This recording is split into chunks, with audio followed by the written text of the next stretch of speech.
Chapter 22. Then Joshua called the Reubenites and the Gadites and the half-tribe of Manasseh, and said unto them, Ye have kept all that Moses the servant of the Lord commanded you, and have obeyed my voice in all that I commanded you. Ye have not left your brethren these many days unto this day, but have kept the charge of the commandment of the Lord your God. And now the Lord your God hath given rest unto your brethren, as he promised them. Therefore now return ye, and get you unto your tents, and unto the land of your possession, which Moses the servant of the Lord gave you on the other side Jordan. But take diligent heed to do the commandment and the law which Moses the servant of the Lord charged you, to love the Lord your God, and to walk in all his ways, and to keep his commandments, and to cleave unto him, and to serve him with all your heart and with all your soul. So Joshua blessed them, and sent them away, and they went unto their tents. Now to the one half of the tribe of Manasseh Moses had given possession in Bashan, but unto the other half thereof gave Joshua among their brethren on this side Jordan westward. And when Joshua sent them away also unto their tents, then he blessed them, and he spake unto them, saying, Return with much riches unto your tents, and with very much cattle, with silver, and with gold, and with brass, and with iron, and with very much raiment. Divide the spoil of your enemies with your brethren. And the children of Reuben and the children of Gad and the half-tribe of Manasseh returned, and departed from the children of Israel out of Shiloh, which is in the land of Canaan, to go unto the country of Gilead, to the land of their possession, whereof they were possessed according to the word of the Lord by the hand of Moses. And when they came unto the borders of Jordan, that are in the land of Canaan, the children of Reuben and the children of Gad and the half-tribe of Manasseh built there an altar by Jordan, a great altar to see to. And the children of Israel heard say, Behold, the children of Reuben and the children of Gad and the half-tribe of Manasseh have built an altar over against the land of Canaan and the borders of Jordan, at the passage of the children of Israel. And when the children of Israel heard of it, the whole congregation of the children of Israel gathered themselves together at Shiloh to go up to war against them. And the children of Israel sent unto the children of Reuben, and to the children of Gad, and to the half-tribe of Manasseh, into the land of Gilead, Phinehas, the son of Eleazar the priest, and with him 10 princes, of each chief house a prince, throughout all the tribes of Israel. And each one was an head of the house of their fathers among the thousands of Israel. And they came unto the children of Reuben, and to the children of Gad, and to the half-tribe of Manasseh, unto the land of Gilead. And they spake with them, saying, Thus saith the whole congregation of the Lord, What trespass is this that ye have committed against the God of Israel, to turn away this day from following the Lord, in that ye have builded you an altar, that ye might rebel this day against the Lord? Is the iniquity of Peor too little for us, from which we are not cleansed until this day, although there was a plague in the congregation of the Lord? But that ye must turn away this day from following the Lord? And it will be, seeing ye rebel today against the Lord, that tomorrow he will be wroth with the whole congregation of Israel. Notwithstanding, if the land of your possession be unclean, then pass ye over unto the land of the possession of the Lord, wherein the Lord's tabernacle dwelleth, and take possession among us. But rebel not against the Lord, nor rebel against us, in building you an altar beside the altar of the Lord our God. Did not Achan the son of Zerah commit a trespass in the accursed thing, and wrath fell on all the congregation of Israel? And that man perished not alone in his iniquity. Then the children of Reuben and the children of Gad and the half-tribe of Manasseh answered and said unto the heads of the thousands of Israel, The Lord God of gods, the Lord God of gods, he knoweth, and Israel he shall know. If it be in rebellion, or if in transgression against the Lord, save us not this day, that we have built us an altar to turn from following the Lord, or if to offer thereon burnt offering or meat offering, or if to offer peace offerings thereon, let the Lord himself require it. And if we have not rather done it for fear of this thing, saying, In time to come your children might speak unto our children, saying, What have ye to do with the Lord God of Israel? For the Lord hath made Jordan a border between us and you, ye children of Reuben and children of Gad. Ye have no part in the Lord. So shall your children make our children cease from fearing the Lord. Therefore we said, Let us now prepare to build us an altar, not for burnt offering nor for sacrifice, but that it may be a witness between us and you, and our generations after us, that we might do the service of the Lord before him with our burnt offerings and with our sacrifices and with our peace offerings, that your children may not say to our children in time to come, Ye have no part in the Lord.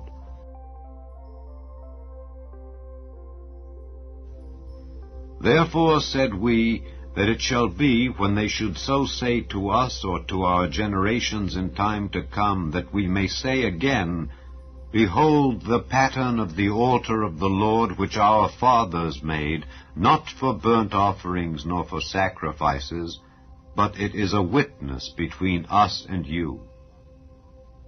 God forbid that we should rebel against the Lord and turn this day from following the Lord, to build an altar for burnt offerings, for meat offerings, or for sacrifices, beside the altar of the Lord our God that is before his tabernacle.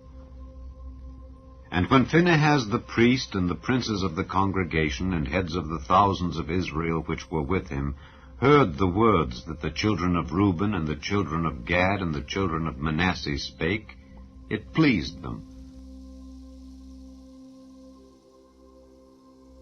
And Phinehas the son of Eleazar the priest said unto the children of Reuben, and to the children of Gad, and to the children of Manasseh, This day we perceive that the Lord is among us, because ye have not committed this trespass against the Lord. Now ye have delivered the children of Israel out of the hand of the Lord. And Phinehas the son of Eleazar the priest, and the princes, returned from the children of Reuben and from the children of Gad out of the land of Gilead unto the land of Canaan, to the children of Israel, and brought them word again. And the thing pleased the children of Israel, and the children of Israel blessed God, and did not intend to go up against them in battle to destroy the land wherein the children of Reuben and Gad dwelt. And the children of Reuben and the children of Gad called the altar Ed, for it shall be a witness between us that the Lord is God. Chapter 23. And it came to pass a long time after that the Lord had given rest unto Israel from all their enemies round about, that Joshua waxed old and stricken in age.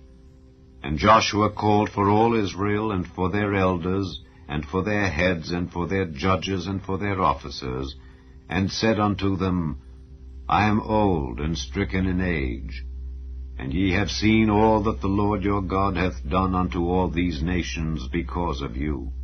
For the Lord your God is he that hath fought for you. Behold, I have divided unto you by lot these nations that remain, to be an inheritance for your tribes, from Jordan with all the nations that I have cut off, even unto the great sea westward. And the Lord your God, he shall expel them from before you, and drive them from out of your sight. And ye shall possess their land as the Lord your God hath promised unto you. Be ye therefore very courageous to keep and to do all that is written in the book of the law of Moses, that ye turn not aside therefrom to the right hand or to the left, that ye come not among these nations, these that remain among you, neither make mention of the name of their gods, nor cause to swear by them, neither serve them, nor bow yourselves unto them, but cleave unto the Lord your God, as ye have done unto this day. For the Lord hath driven out from before you great nations and strong. But as for you, no man hath been able to stand before you unto this day. One man of you shall chase 1,000. For the Lord your God, he it is that fighteth for you, as he hath promised you. Take good heed therefore unto yourselves, that ye love the Lord your God. Else if ye do in any wise go back, and cleave unto the remnant of these nations, even these that remain among you, and shall make marriages with them, and go in unto them, and they to you, know for a certainty that the Lord your God will no more drive out any of these nations from before you, but they shall be snares and traps unto you, and scourges in your sides, and thorns in your eyes, until ye perish from off this good land which the Lord your God hath given you. Behold, this day I am going the way of all the earth, and ye know in all your hearts and in all your souls that not one thing hath failed of all the good things which the Lord your God spake concerning you. All are come to pass unto you, and not one thing hath failed thereof. Therefore it shall come to pass that as all good things are come upon you which the Lord your God promised you, so shall the Lord bring upon you all evil things, until he have destroyed you from off this good land which the Lord your God hath given you. When ye have transgressed the covenant of the Lord your God, which he commanded you, and have gone and served other gods, and bowed yourselves to them, then shall the anger of the Lord be kindled against you, and ye shall perish quickly from off the good land which he hath given unto you. Chapter 24. And Joshua gathered all the tribes of Israel to Shechem, and called for the elders of Israel, and for their heads, and for their judges, and for their officers, and they presented themselves before God. And Joshua said unto all the people, Thus saith the Lord God of Israel, Your fathers dwelt on the other side of the flood in old time, even Terah, the father of Abraham, and the father of Nachor, and they served other gods. And I took your father Abraham from the other side of the flood, and led him throughout all the land of Canaan, and multiplied his seed, and gave him Isaac. And I gave unto Isaac Jacob and Esau, and I gave unto Esau Mount Seir to possess it. But Jacob and his children went down into Egypt. I sent Moses also and Aaron, and I plagued Egypt, according to that which I did among them, and afterward I brought you out. And I brought your fathers out of Egypt, and ye came unto the sea. And the Egyptians pursued after your fathers with chariots and horsemen unto the Red Sea. And when they cried unto the Lord, he put darkness between you and the Egyptians, and brought the sea upon them, and covered them. And your eyes have seen what I have done in Egypt. And ye dwelt in the wilderness a long season. And I brought you into the land of the Amorites, which dwelt on the other side Jordan, and they fought with you, and I gave them into your hand, that ye might possess their land, and I destroyed them from before you. Then Balak the son of Zippor, king of Moab, arose and warred against Israel, and sent and called Balaam the son of Beor to curse you. But I would not hearken unto Balaam, therefore he blessed you still. So I delivered you out of his hand. And ye went over Jordan, and came unto Jericho, and the men of Jericho fought against you, the Amorites, and the Perizzites, and the Canaanites, and the Hittites, and the Girgashites, the Hivites, and the Jebusites. And I delivered them into your hand. And I sent the hornet before you, which drave them out from before you, even the 2 kings of the Amorites, but not with thy sword, nor with thy bow. And I have given you a land for which ye did not labor, and cities which ye built not, and ye dwell in them. Of the vineyards and oliveyards which ye planted not do ye eat. Now therefore fear the Lord, and serve him in sincerity and in truth, and put away the gods which your fathers served on the other side of the flood and in Egypt, and serve ye the Lord.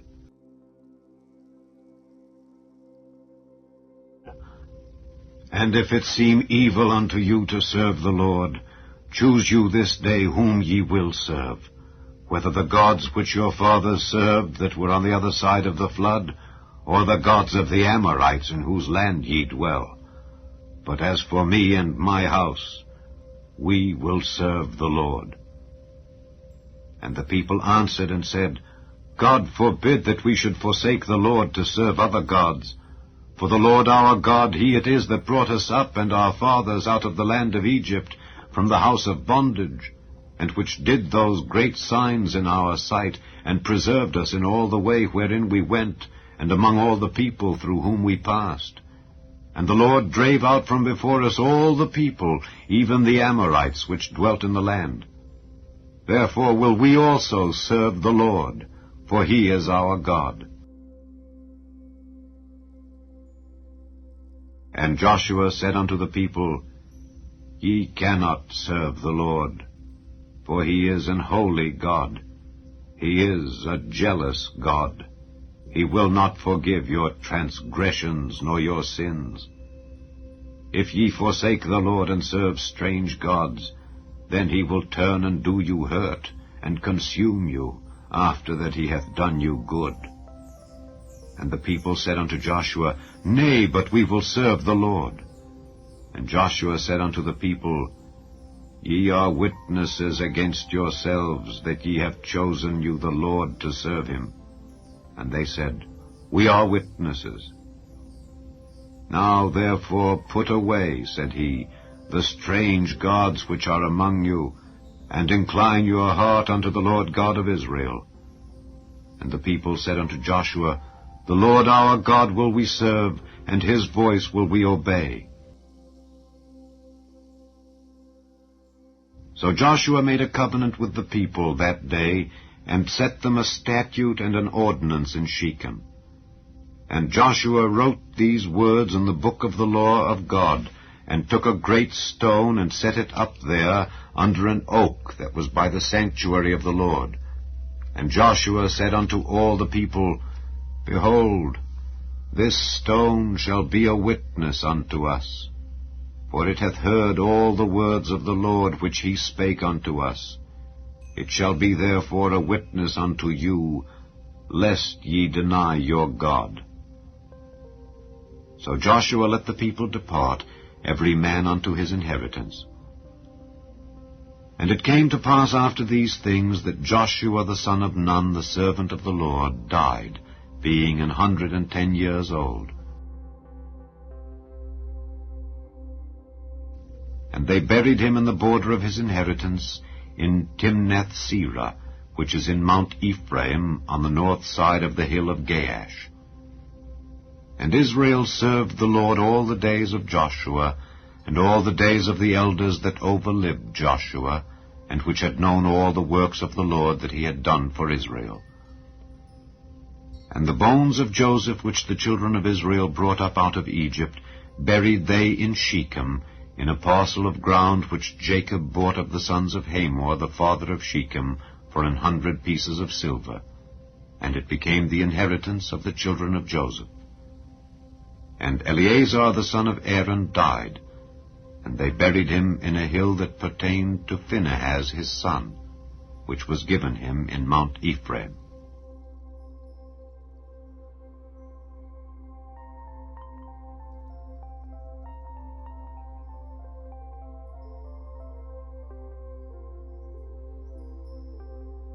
यहोशू अध्याय 22।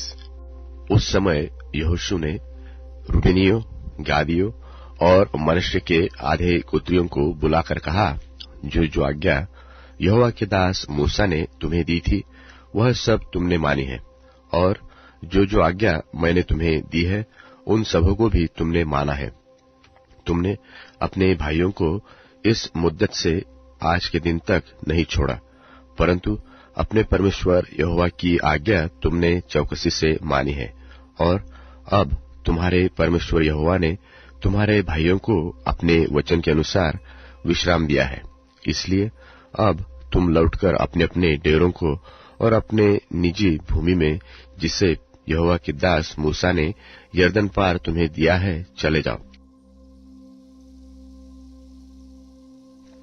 केवल इस बात की पूरी चौकसी करना कि जो आज्ञा और व्यवस्था यहोवा के दास मूसा ने तुमको दी है उसको मानकर अपने परमेश्वर यहोवा से प्रेम रखो, उसके सारे मार्ग पर चलो, उसकी आज्ञाएं मानो, उसकी भक्ति में लवलीन रहो और अपने सारे मन और सारे प्राण से उसकी सेवा करो।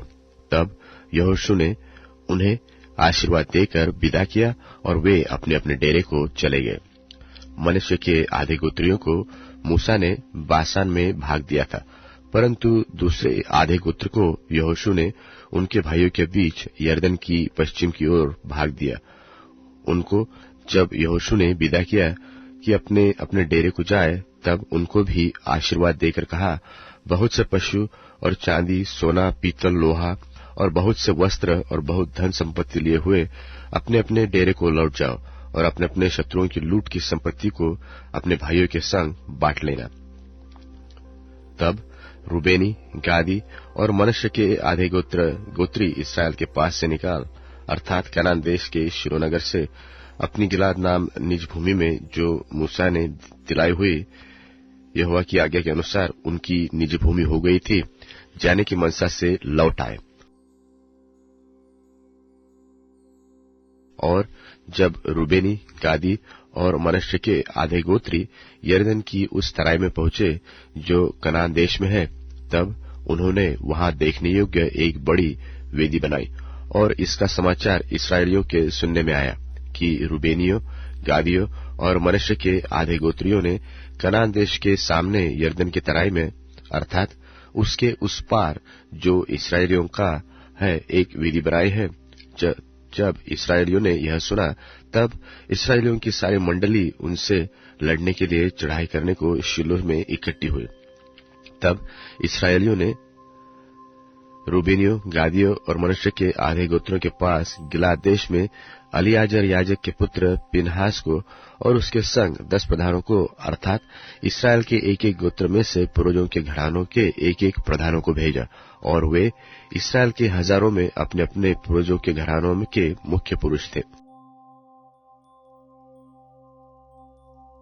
वे गिलाद देश में रूबेनियों, गादियों और मनश्शे के आधे गोत्री के पास जाकर कहने लगे, यहोवा की सारी मंडली यह कहती है कि तुमने इस्राएल के परमेश्वर यहोवा का यह कैसा विश्वासघात किया। आज जो तुमने एक वेदी बना ली है, इसमें तुमने उसके पीछे चलना छोड़कर उसके विरुद्ध आज बलवा किया है। सुनो, क्या पूर्व के विषय का अधर्म हमारे लिए कुछ कम था? यद्यपि यहोवा की मंडली को भारी दंड मिला, तो भी आज के दिन तक हम उस अधर्म से शुद्ध नहीं हुए। क्या वह तुम्हारी दृष्टि में एक छोटी बात है कि आज तुम यहोवा को त्याग कर उसके पीछे चलना छोड़ देते हो? आज तुम यहोवा से फिर जाते हो और कल वह इस्राएल की सारी मंडली से क्रोधित होगा।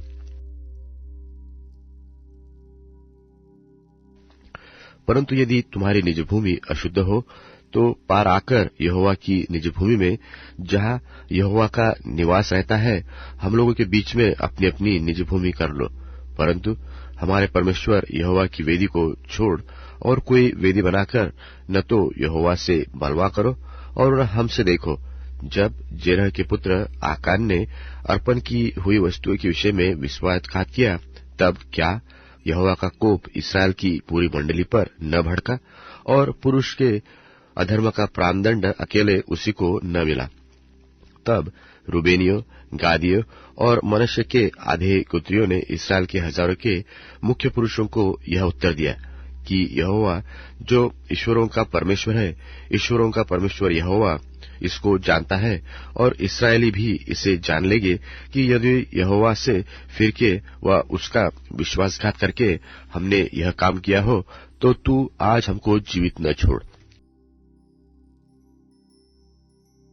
यदि आज के दिन हमने वेदी को इसलिए बनाया हो कि यहोवा के पीछे चलना छोड़ दे, व इसलिए कि उस पर होम बलि, अन्न बलि व मेल बलि चढ़ाए, तो यहोवा आप इसका हिसाब ले। परंतु हमने इसी विचार और मनसा से यह किया है कि कहीं भविष्य में तुम्हारे संतान हमारे संतान से यह न कहने लगे कि तुमको इस्राएल के परमेश्वर यहोवा से क्या काम। क्योंकि हे रूबेनियों, हे गादियों, यहोवा ने जो हमारे और तुम्हारे बीच में यरदन को हद ठहरा दिया है, इसलिए यहोवा में तुम्हारा कोई भाग नहीं है। ऐसा कहकर तुम्हारी संतान हमारे संतान में से यहोवा का भय छुड़ा देगी। इसलिए हमने कहा, आओ हम अपने लिए एक वेदी बना ले, वह होम बलि व मेल बलि के लिए नहीं, परंतु इसलिए कि हमारे और हमारे बाद हमारे और तुम्हारे वंश के बीच में साक्षी का काम दे। इसलिए कि हम होम बलि, मेल बलि और बलिदान चढ़ाकर यहोवा के सन्मुख उसकी उपासना करें, और भविष्य में तुम्हारी संतान हमारे संतान से यह न कहने पाए कि यहोवा में तुम्हारा कोई भाग नहीं। इसलिए हमने कहा कि जब वे लोग भविष्य में हमसे व हमारे वंश से यो कहने लगे, तब हम उनसे कहेंगे, यहोवा के वेदी के नमूने पर बनी हुई इस वेदी को देखो, जिसे हमारे पुरखाओं ने होम बलि व मेल बलि के लिए नहीं बनाया, परंतु इसलिए बनाया था कि हमारे और तुम्हारे बीच में साक्षी का काम दे। यह हमसे दूर रहे कि यहोवा से फिरकर आज उसके पीछे चलना छोड़ दे और अपने परमेश्वर यहोवा की उस वेदी को छोड़कर जो उसके निवास के सामने है, होम बलि और अन्न बलि व मेल बलि के लिए दूसरी वेदी बनाए। रूबेनियों, गादियों और मनश्शे के आधे गोत्रियों की इन बातों को सुनकर पिनहास याजक और उसके संग मंडली के प्रधान, जो इस्राएल के हजारों के मुख्य पुरुष थे, वे अति प्रसन्न हुए। और एलीआजर याजक के पुत्र पिनहास ने रूबेनियों, गादियों और मनश्शेइयों से कहा, तुमने जो यहोवा का ऐसा विश्वासघात नहीं किया, इससे आज हमने यह जान लिया कि यहोवा हमारे बीच में है, और तुम लोगों ने इस्राएलों को यहोवा के हाथ से बचाया है। तब एलीआजर याजक का पुत्र पिनहास प्रधानों समेत रूबेनियों, गादियों के पास से गिलात होते हुए कनान देश में इस्राएलियों के पास लौट आया और यह वृत्तांत उनको कह सुनाया। तब इस्राएली प्रसन्न हुए और परमेश्वर को धन्य कहा, और रूबेनियों और गादियों से लड़ने और उनके रहने का देश उजाड़ने के लिए चढ़ाई करने की चर्चा फिर न की। और रूबेनियों और गादियों ने यह कहकर कि यह वेदी हमारे और उनके मध्य में इस बात का की साक्षी ठहरे कि यहोवा ही परमेश्वर है, उस वेदी का नाम एद रखा गया। यहोशू अध्याय 23।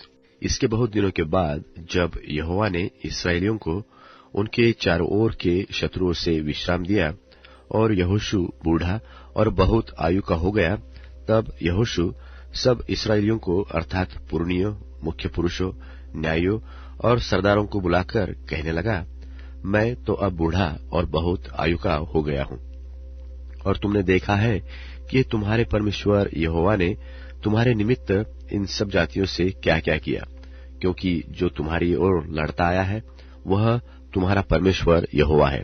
देखो, मैंने इन बची हुई जातियों को चिट्ठी डालकर तुम्हारे गोत्रों का भाग कर दिया है, और यर्दन से लेकर सूर्यास्त की ओर के बड़े समुद्र तक रहने वाली उन सब जातियों को भी ऐसा ही दिया है, जिनको मैंने काट डाला है। और तुम्हारा परमेश्वर यहोवा उनको तुम्हारे सामने से उनके देश से निकाल देगा, और तुम अपने परमेश्वर यहोवा के वचन के अनुसार उनके देश के अधिकारी हो जाओगे। इसलिए बहुत हियाव बांधकर जो कुछ मूसा की व्यवस्था की पुस्तक में लिखा है उसके पूरा करने में चौकसी करना। उससे न तो दाहिने मुड़ना और न बाएं। ये जो जातियां तुम्हारे बीच रह रही है, इनके बीच न जाना, और न इनके देवताओं के नामों की चर्चा करना, और न उनकी शपथ खिलाना, और न उनकी उपासना करना, और न उनको दंडवत करना। परंतु जैसे आज के दिन तक तुमने अपने परमेश्वर यहोवा की भक्ति में लवलीन रहते हुए वैसे ही रहते रहना। यहोवा ने तुम्हारे सामने से बड़ी बड़ी बलवंत जातियां निकाली है, और तुम्हारे सामने आज के दिन तक कोई ठहर नहीं सका।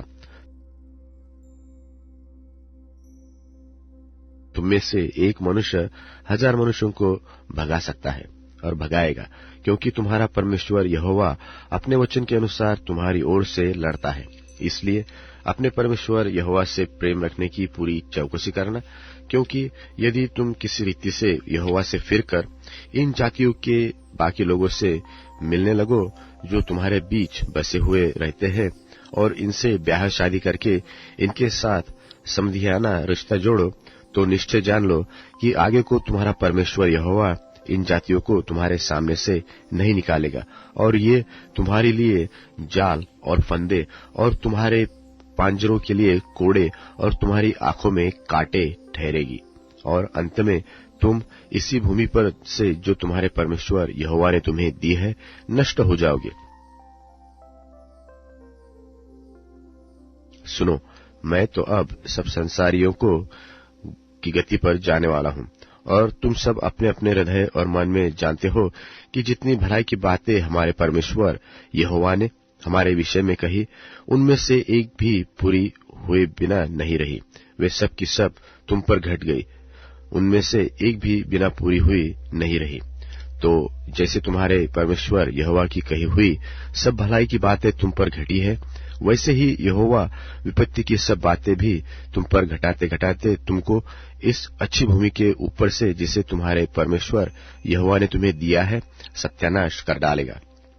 जब तुमको वाचा को, जिसे तुम्हारे परमेश्वर यहोवा ने तुमको आज्ञा देकर अपने साथ बंधाया है, उल्लंघन करके पराये देवता की उपासना और उनको दंडवत करने लगो, तब यहोवा का कोप तुम पर भड़केगा, और तुम इस अच्छे देश में से जिसे उसने तुमको दिया है शीघ्र नष्ट हो जाओगे। यहोशू अध्याय 24। फिर यहोशू ने इस्राएल के सब गोत्रों को शकेम में इकट्ठा किया, और इस्राएल के वृद्ध लोगों को और मुख्य पुरुषों को और न्यायियों और सरदारों को बुलवाया, और वे परमेश्वर के सामने उपस्थित हुए। तब यहोशू ने सब लोगों से कहा, इस्राएल का परमेश्वर यहोवा इस प्रकार कहता है कि प्राचीन काल में इब्राहिम और नहोर का पिता तेरह आदि तुम्हारे पुरखा परात महानद के उस पार रहते हुए दूसरे देवताओं की उपासना करते थे, और मैंने तुम्हारे मूल पुरुष इब्राहिम को महानद के उस पार से ले आकर कनान देश के सब स्थानों में फिराया, और उसका वंश बढ़ाया, और उसे इसहाक को दे दिया। फिर मैंने इसहाक को और याकूब और एसाव को दे दिया, और एसाव को मैंने सेर नाम पहाड़ देश दिया कि वह उसका अधिकारी हो, परंतु याकूब बेटों पोतों समेत मिस्र को गया। फिर मैंने मूसा और हारून को भेजकर उन सब कामों के द्वारा जो मैंने मिस्र में किए उस देश को मारा, और उसके बाद तुमको निकाल लाया, और मैंने तुम्हारे पुरखाओं को मिस्र में से निकाल लाया। और तुम समुद्र के पास पहुंचे, और मिस्रियों ने रथ और सवारों को संग लेकर लाल समुद्र तक तुम्हारा पीछा किया, और जब तुमने यहोवा की दुहाई दी, तब उसने तुम्हारे और मिस्रियों के बीच में अंधियारा कर दिया और उन पर समुद्र को बहाकर उनको डुबा दिया। और जो कुछ मैंने मिस्र में किया उसे तुम लोगों ने अपनी आंखों से देखा। फिर तुम बहुत दिन तक जंगल में रहे। तब मैं तुमको उन एमोरियों के देश में ले आया जो यरदन के उस पार बसे थे, और वे तुमसे लड़े और मैंने तुम्हारे वंश में कर दिया और तुम उनके देश के अधिकारी हो गए, और मैंने उनको तुम्हारे सामने से सत्यानाश कर डाला। फिर मोआब के राजा सिप्पोर का पुत्र बालाक उठकर इस्राएल से लड़ा और तुम्हें शाप देने के लिए बोर के पुत्र बेलाम को बुलावा भेजा। परंतु मैंने बेलाम की सुनने के लिए नहीं कि वह तुमको आशीष ही आशीष देता गया। इस प्रकार मैंने तुमको उसके हाथ से बचाया। तब तुम यरदन पार होकर यरीहो के पास आए, और जब यरीहो के लोग और एमोरी, परिज्जी, कनानी, हित्ती, गिर्गाशी, हिवी और यबूसी तुमसे लड़े, तब मैंने उन्हें तुम्हारे वश में कर दिया, और मैंने तुम्हारे आगे बर्रों को भेजा, और उन्होंने एमोरियों के दोनों राजाओं को तुम्हारे सामने से भगा दिया। देखो, यह तुम्हारी तलवार व धनुष का काम नहीं हुआ। फिर मैंने तुम्हें ऐसा देश दिया जिसमें तुमने परिश्रम न किया था, और ऐसे नगर भी दिए जिन्हें तुमने न बसाया था, और तुम उनमें बसे रहे हो। और जिन दाख और जलपाई के बगीचों के फल तुम खाते हो, उन्हें तुमने नहीं लगाया था। इसलिए अब यहोवा का भय मानकर उसकी सेवा खराई और सच्चाई से करो, और जिन देवताओं की सेवा तुम्हारे पुरखा महानद के उस पार और मिस्र में करते थे, उन्हें दूर करके यहोवा की सेवा करो।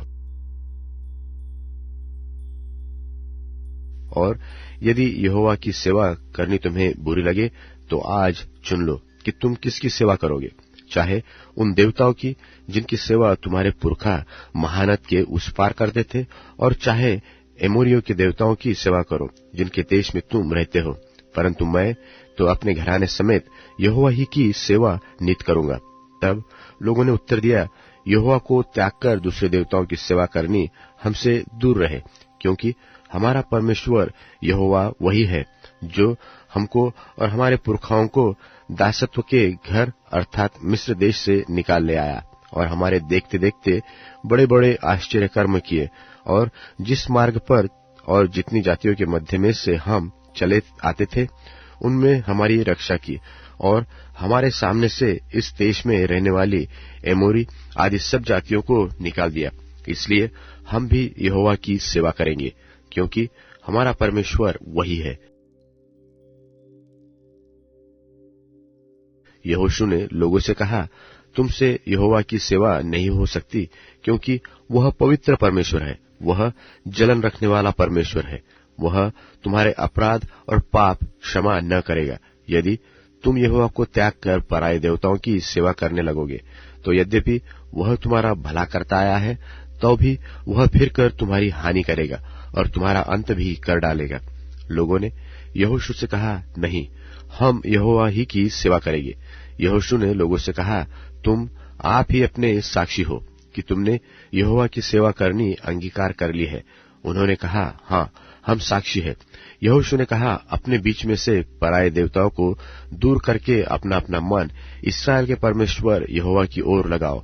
लोगों ने यहोशू से कहा, हम तो अपने परमेश्वर यहोवा ही की सेवा करेंगे और उसी की बात मानेंगे। तब यहोशू ने उसी दिन उन लोगों के से वाचा बंधाई और शकेम में उनके लिए विधि और नियम ठहराया। यह सारा वृत्तांत यहोशू ने परमेश्वर की व्यवस्था की पुस्तक में लिख दिया और एक बड़ा पत्थर चुनकर वहां उस बांज वृक्ष के तले खड़ा किया जो यहोवा के पवित्र स्थान में था। तब यहोशू ने सब लोगों से कहा, सुनो, यह पत्थर हम लोगों का साक्षी रहेगा, क्योंकि जितने वचन यहोवा ने हमसे कहे हैं उन्हें इसने सुना है, इसलिए यह तुम्हारा साक्षी रहेगा। ऐसा न हो कि तुम अपने परमेश्वर से मुकर जाओ। तब यहोशू ने लोगों को अपने अपने निज भाग पर जाने के लिए विदा किया। इन बातों के बाद यहोवा का दास नून का पुत्र यहोशू 110 वर्ष का होकर मर गया, और उसको तिम्नत सेरह में, जो एप्रेम के पहाड़ी देश में गात नाम पहाड़ की उत्तर अलंग पर है, उसी के भाग में मिट्टी दी गई। और यहोशू के जीवन भर और जो वृद्ध लोग यहोशू के मरने के बाद जीवित रहे और जानते थे कि यहोवा ने इस्राएल के लिए कैसे कैसे काम किए थे, उनके भी जीवन भर इस्राएली यहोवा ही की सेवा करते रहे। फिर यूसुफ की हड्डियां, जिन्हें इस्राएली मिस्र में से ले आए थे, सो वह भी शकेम की भूमि में उस भाग में गाड़ी गई जिसे याकूब ने शकेम के पिता हमोर से 100 चांदी के सिक्कों में मोल लिया था। इसलिए वह यूसुफ की संतान का निज भाग हो गया। फिर हारून का पुत्र एलियाजर भी मर गया, और उसको एप्रेम के पहाड़ी देश में उस पहाड़ी पर मिट्टी दी गई जो उसके पुत्र पिनहास के नाम पर गिबत पीनहास कहलाती है, और उसको दे दी गई थी।